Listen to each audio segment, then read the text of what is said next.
Kek TV KPM. Baiklah, hari ini sebenarnya kita akan belajar tema 10. Okey, alam sekitar dan teknologi hijau. Cikgu akan fokuskan kepada yang rakus dan yang pupus. Yang rakus dan yang pupus. Mesti ada maksud mendalam tu kan, cikgu? Ya, betul ya. Sebenarnya Irfan, teknologi bab ini, tema ini menguraikan penjagaan dan pelestarian alam sekitar ya, demi kesejahteraan hidup manusia, haiwan dan tumbuhan. Pada masa yang sama memupuk sifat prihatin dan bertanggungjawab ya. Serta dalam pada masa yang sama kita membudayakan teknologi hijau dalam kehidupan. Nak tanya Irfan sikit. Tanya dah. Belum apa-apa dah kena tanya. Okey. Apa soalan cikgu? Baiklah, Irfan, agak-agak tahu tak apa itu teknologi hijau? Okey, berdasarkan pengetahuan sedia saya, teknologi hijau ni yang saya boleh takrifkan menggunakan konsep mesra alam, cikgu. Wih, pandailah Irfan. Betul. Konsep Betul, cikgu. mesra alam. Terima kasih. Cikgu nak kena bagi mata ganjaran lain untuk Irfan. Dapat juga ke, cikgu? Dapatlah satu mata Satu ganjaran. mata ganjaran. Cikgu, tapi nama Ifan tak ada kat sini, cikgu. Nak letak dekat mana? Kita letak kat tengah-tengah. Kat tengah-tengah. Papan dan ganjaran tu, mata Irfan lagi tengah-tengah tu. Okey, di sini, cikgu. Ya. Baik, terima kasih, cikgu. Ya. Okey, Irfan, nanti lepas ni, cikgu nak minta Irfan tolong letakkan mata ganjaran untuk murid-murid cikgu ya. Untuk 4 orang tadi tu, Ya, yang hebat-hebat betul. belaka tu, boleh, tak ada masalah. Okey, baiklah. Irfan, kita kena tanya murid kita lah. Irfan dah jawab. Kita tanya, apakah maksud teknologi hijau? Siapa murid-murid kita nak cuba, ada yang nak cuba jawab? Adeline, May ke? Okey, Adeline. Ya, silakan. Silakan, Adeline. Okey. Teknologi hijau ini sebenarnya merujuk kepada aspek pembangunan dan aplikasi produk serta sistem, cikgu. Okey, pada pengetahuan saya, ia bertujuan untuk memelihara alam sekitar. Pada masa yang sama, meminimumkan atau mengurangkan kesan negatif dalam aktiviti manusia. Oh, betul. Wow, jawapan yang mantap lah, cikgu. Mantap betul jawapannya. Baiklah, berapa yang nak bagi mata ganjaran untuk Adeline ni? Saya ikut cikgu je, saya letakkan je. Okey, kita bagi satu dulu mata Satu ganjaran. dulu. Baik, terima kasih atas jawapannya. Okey, mata ganjarannya tu berbentuk gambar ini apa tu? pandai, cikgu. Baiklah. Comel. Okay. Baiklah ya. Baik. Kita pergi kepada standard kandungan yang akan kita Silakan. pelajari hari ini ialah 3.4 iaitu menulis untuk menghasilkan sesuatu penulisan secara terancang. Dan standard pembelajaran kita pula ialah 3.4.2 iaitu menulis untuk menguraikan perenggan isi secara kritis dan kreatif dengan menggunakan bahasa yang gramatis ya. Baiklah Irfan, objektif pembelajaran kita ya, pada akhir pembelajaran ini nanti kita harapkan murid-murid dapat menyenaraikan isi-isi penting dengan betul ya. Kemudian murid dapat menghuraikan isi tadi itu secara kritis dan kreatif dan menghasilkan perenggan isi menggunakan bahasa yang gramatis. Baik, cikgu. Cikgu Ifat tanya, kritis tu macam mana, cikgu? Kritis tu maksudnya penulisan itu cantik bahasanya, pemikiran itu tajam, maksudnya bermaklumat. Ya, maksudnya fakta dia jelas, ya, dia dapat menyampaikan kemahiran berfikir alas tinggi dalam penulisannya. Baik, terima kasih, Baiklah. cikgu. Hari ini Ifan, kita fokus kepada yang rakus dan yang pupus. Wih, tajam dalam maksudnya. Ya. Baiklah, cikgu ada buah tangan untuk murid-murid ya. Okey, buah tangannya ialah cikgu nak minta murid-murid saksikan rakaman video yang akan ditayangkan sebentar nanti. Jom kita saksikan.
Baiklah, itulah dia paparan video mengenai, bagi saya itu menunjukkan bahawa adanya ancaman terhadap haiwan-haiwan di luar sana. Betul Irfan. Sedih kan tengok haiwan-haiwan liar itu diawetkan kan. Betul. Kita nak tanyalah murid-murid kita ni kan dah tengok okey. video tadi, kenal ke haiwan-haiwan yang dikatakan hampir pupus tu? Cuba murid-murid angkatkan kad.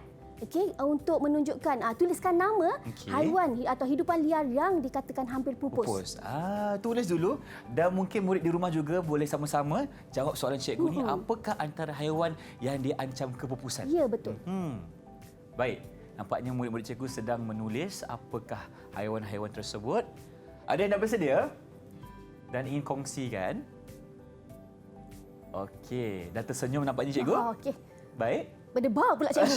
Cikgu yang berdebar. Baiklah, kita lihat jawapannya. Boleh angkat dulu apakah? Okey, angkat jawapannya.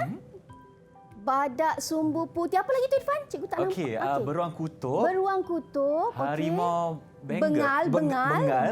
Okey, bengal dan gajah. Alhamdulillah, betul. Itulah harimau ataupun itulah nama-nama haiwan hidupan liar yang ditunjukkan dalam video itu. Nasib baik tak disebut kucing, Irfan. Kucing masih banyak cikgu. Dekat rumah cikgu ada 3. Kan? Hidupan liar kan. Baiklah, tanya kepada murid-murid. Cikgu ada satu lagi video yang cikgu nak tunjukkan. Sebelum tu kan Irfan. Okey, saya. Bayangkanlah kalau hidupan liar ini diancam kepupusan, semuanya dah tak ada dah dalam kita punya dalam negara kita. Betul. Ya. Tak ada dah, tak dapat dah kita nak melihat haiwan tu lagi. Ekosistem kan? kita pun tidak akan jadi stabil, cikgu kan. Baiklah. Kita ada video seterusnya. Satu lagi video. Ya, satu lagi video, tapi kali ini ada tugasan yang mencabar sedikit. Okey, murid perlu dengar betul-betul, kemudian catatkan maklumat penting daripada petikan paparan video tersebut ya. Baiklah, sama-sama kita saksikan. Jom kita.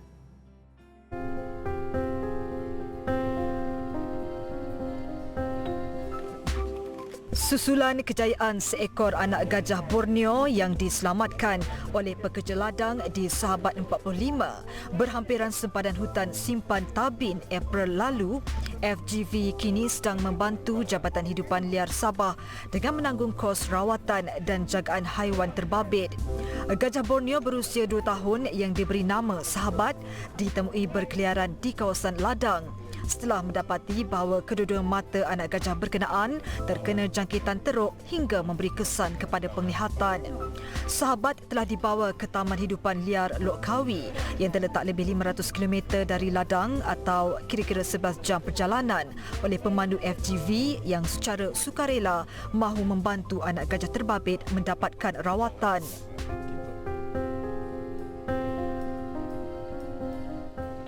Baik, demikian tadi paparan video mengenai maklumat kepada anak gajah tadi, cikgu. Ya, betul kan. Kita nak tanya murid kita ya.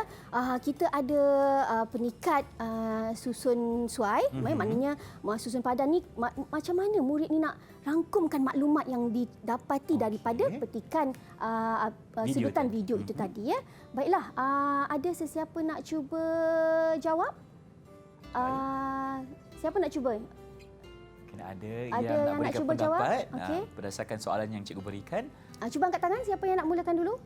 Atau cikgu minta Aisyah Izzati? Ya, Izzati, okey. Silakan Izzati. Okey, silakan Izzati. Cikgu, daripada berita tersebut, saya dapat lihat penerokaan hutan yang bertujuan untuk pertanian sebenarnya telah mengancam kehidupan habitat liar, cikgu. Oleh itu, keprihatinan masyarakat amat penting untuk menjamin kelestarian hidupan liar, cikgu. Oh, bagus, betul. Kena bagi mata ganjaran lah untuk Izzati ya. Cikgu, jadi satu untuknya, tadi kita berkisarkan gajah, jadi gajah lah. Mata ganjaran kepada Izzati. Baiklah, okey. Kita dah dengar daripada Izzati, kita nak dengar pula maklumat yang dapat dikumpul daripada siapa pula cikgu? Amir. Okey, silakan, saudara Amir. dari Johor, silakan. Okey cikgu, tadi dalam berita tadi saya ada dengar FGV turut membantu dengan menyumbangkan dana tujuan pemeliharaan gajah tersebut. Maknanya kerjasama pihak swasta dengan pihak kerajaan juga penting dalam memastikan hidupan liar ini tidak diancam kepupusan. Bagus, betul jawapannya. Kan? Cekap pula dia dapat maklumat tu ya. Dia bagi tahu pula FGV dah bagi dana kan? Ya, betul. Baiklah. Satu mata ganjaran Satu untuk mata Amir. ganjaran. Baiklah, okey. tanya bagus Baik. Amir. Baiklah. cikgu nampak macam Ansar nak katakan sesuatu dah, terus angkat tangan dah tu. Silakan baik, Ansar, berikan pendapat anda. Okey. Cikgu, saya pun nak kasi respon juga Ya. daripada berita Boleh. tadi. Takkan tak boleh kan, cikgu? Saya mengetahui bahawa di negara kita ni ada ada taman hidupan liar. So maknanya pihak kerajaan telah melakukan inisiatif untuk dalam soal pemeliharaan hidupan liar ni. Jadi maklumat yang kita dapat ni bukan daripada kita dengar je. Ada juga daripada yang dipaparkan. Saya juga terbaca bahawa sektor pertanian dan perdagangan juga memainkan peranan penting dalam memastikan biodiversiti hidupan liar juga terus terjamin. Wah, banyak tu kajian dia. Sapu bersih Semua segala dia cakap. maklumat yang ada dalam paparan video itu ya. Nampaknya Irfan kita kena bagi 2 lah mata ganjaran untuk Ansar. Betul ya? Okey. 2 mata ganjaran untuk Ansar. Ansar 2 2 lah. Sebab dia bagi 2 fakta. Okey. Kita tadi ada 4 saja. Adli nantilah ya, kita simpan dulu. Simpan dulu. Okey. Baik, ada 2 untuk Ansar setakat ini. Ya, baiklah. Maknanya murid kita tadi sudah melengkapkan kad susun suai kita, iaitu keberadaan masyarakat dapat menjamin kelangsungan hidupan liar. Ya. Okey. Seterusnya, kerjasama pihak swasta menyumbang dana bagi pemeliharaan hidupan liar. Maknanya maksudnya penglibatan semua pihak bagi memastikan hidupan liar ini tidak terancam ya. Okey. Seterusnya pihak kerajaan mewujudkan taman hidupan liar. Ini yang dikatakan oleh Ansar tadi betul. kan. Maknanya kerajaan kita sudah melakukan inisiatif terbaik untuk melindungi haiwan liar ini ya. Dan seterusnya, sektor pertanian dan perladangan perlu mengekalkan biodiversiti. Okey, maknanya lengkap dah semua. Tapi kita nak tahu apa kata kunci untuk maklumat yang kita peroleh daripada paparan video itu kan. Apa kata kuncinya ni? Kita nak tanya siapa, cikgu? Agak-agaknya siapa nak jawab? Apa kata Apakah kunci kata kunci? untuk maklumat yang kita dapat ini? Silakan. Ada tak? Amir, silakan Amir. Berebut dengan Ansar. Tak apa, silakan Amir. Semua angkat tangan. Kita bagi Amir dulu. Okey, silakan. Saya rasa cikgu kata kunci yang sesuai untuk isi ini adalah langkah-langkah memelihara hidupan liar. Oh iya, bagus. Langkah-langkah memelihara hidupan liar. Baiklah. Okey, Irfan. itu jawapan tepat sekali, cikgu. Ya, betul. Bagi mata Ganjaran. ganjaran. Kita bagi ganjaran satu lagi untuk Ya, Amir. betul. Okey. Didik TV KPM